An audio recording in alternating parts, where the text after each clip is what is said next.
As always, it is so great to have you here, and I hope you're all staying safe and healthy out there. Anyways, today, we're making a recipe from the humble Spanish kitchen that dates back hundreds of years, all the way to the medieval times, in a dish that hails from the beautiful region of Extremadura, where they're famously known for their Roman architecture.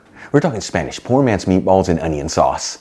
This is known as repapa los extremeños.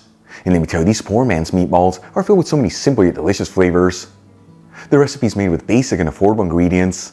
And the best part, it's all done in about 30 minutes using just one pan.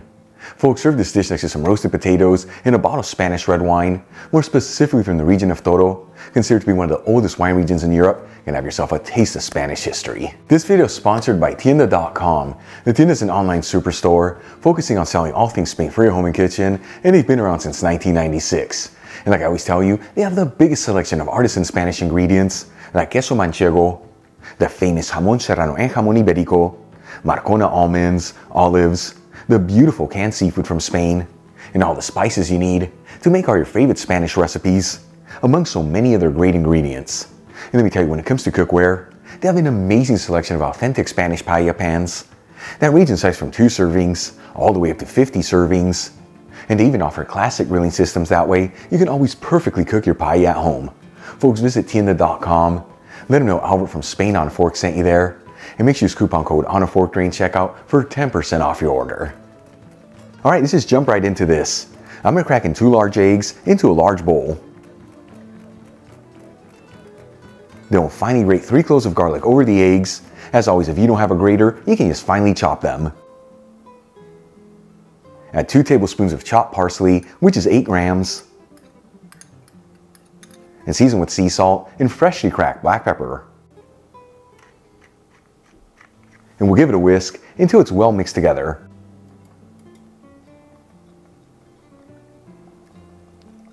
Then we'll add in 1 cup of breadcrumbs, which is 110 grams, and mix everything together until it's well mixed. I'm using panko, but you can also use regular breadcrumbs, or even day-old bread that's been finely shredded, which is how you typically make this dish.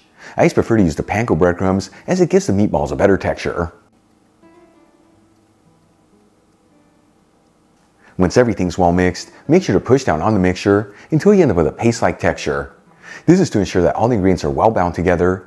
That way, once you're cooking your meatballs, they hold their shape and they don't break apart. To shape the meatballs, we'll grab a spoonful of the mixture and squeeze it in our hands. Once again, this is just to ensure that all the ingredients are well bound together.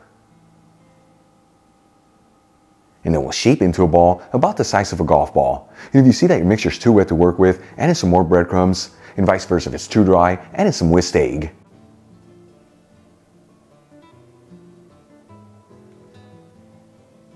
Once all the bread meatballs have been assembled, let's start cooking them up. I'm going to heat a large fry pan with a medium heat, and add in 1/4 cup of extra virgin olive oil, which is 60 milliliters.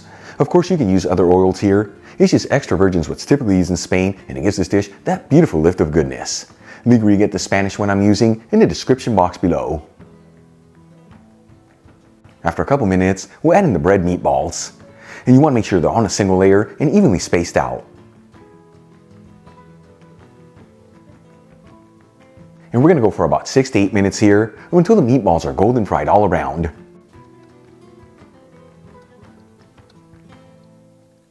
Once the bread meatballs are golden fried, we'll remove them from the pan and set them aside.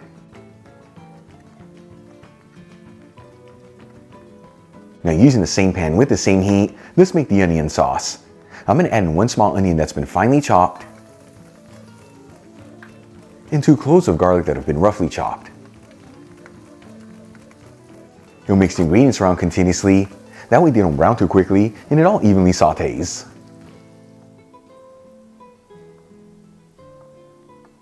After about 3 minutes, and the onions are slightly translucent, I'm going to add in 1 tablespoon of all-purpose flour, which is 9 grams.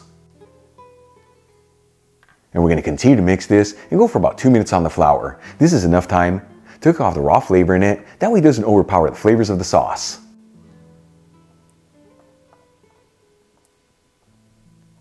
After cooking the flour for about 2 minutes, I'm going to add in 1/2 cup of dry white wine, which is 120 milliliters.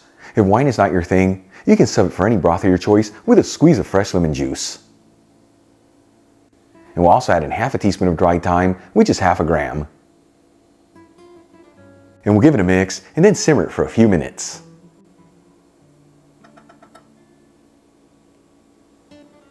After simmering the wine between 2 to 3 minutes and the alcohol has been cooked off, I'm going to add in 1.5 cups of vegetable broth, which is 360 milliliters.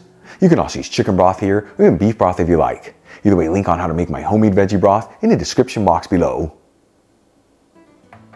And we'll gently mix this continuously and go for a few minutes until we end up with a slightly creamy sauce.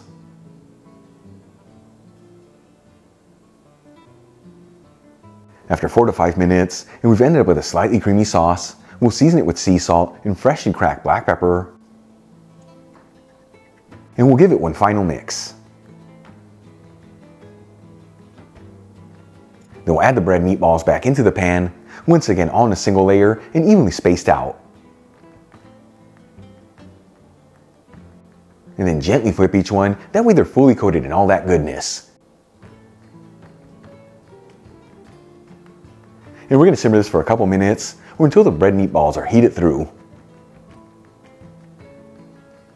Then we'll remove the pan from the heat, transfer some of the bread meatballs into a serving dish,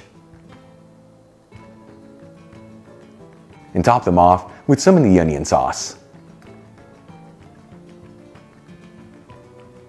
And for the final touch, we'll sprinkle it with some chopped parsley. Check it out, our Spanish poor man's meatballs and onion sauce are done.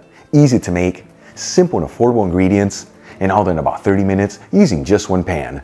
Let's give these a try and see how they turned out.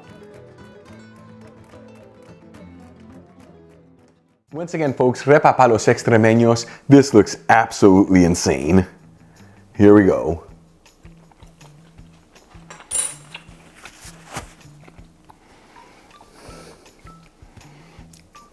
I'm telling you, I think the poor ate better than the rich during the medieval times. That is absolutely delicious. And for me, the real winner is that we've got basic and affordable ingredients. We got so much flavor out of this. The bread meatballs kept their shape, they didn't fall apart. Then that onion sauce rounds out for the perfect balance of goodness. Give this a try at home. Once again, next to some roasted potatoes and a bottle of Spanish red wine from the beautiful region of Toro, you can have yourself a taste of Spanish history. Really quick before I go, a shout out to a couple of my patrons, Rob Haskins, Daniela Brandt, and Patricia O'Brien. And guys, thank you so much for being patrons of Spain on a Fork. You know how much I appreciate you. Enjoyed today's video, hit that like button, leave me a comment below, and if you're not subscribed, don't forget to smash that subscribe button and click on the bell icon. That way you can get notified every time I release new content and to become a part of the Spain on a Fork family. Till the next time, hasta luego.